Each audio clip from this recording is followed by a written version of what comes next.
గణేశాయ నమః. శ్రీ గురుభ్యో నమః. శ్రీమాత్రే నమః. జై గురుదత్త. దత్తాత్రేయ స్వరూప శ్లోకం, ధ్యాన శ్లోకం. మాలాం కుండీం చ డమరుం శూలం శంఖం సుదర్శనం దదానం భక్తవరదం భక్తతాత్రేయం నమామ్యహం. ఇది శ్రీ దత్తాత్రేయ ధ్యాన శ్లోకం.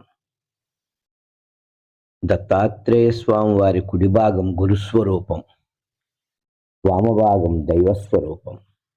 కుడి భాగమున చేతులలో మాల, డమరుకం, సుదర్శన చక్రం, వామభాగంలో కమండలం, త్రిశూలం, శంఖం ఉన్నవి. వర్ణనను బట్టి త్రిమూర్తి స్వరూపముగా తెలుసుకోవాలి. డమరుకం త్రిశూలం రుద్రత్వమును తెలియజేస్తున్నది. చక్రం అంటే సుదర్శన చక్రం, శంఖం విష్ణుతత్వమును, మాల కమండలం బ్రహ్మతత్వమును.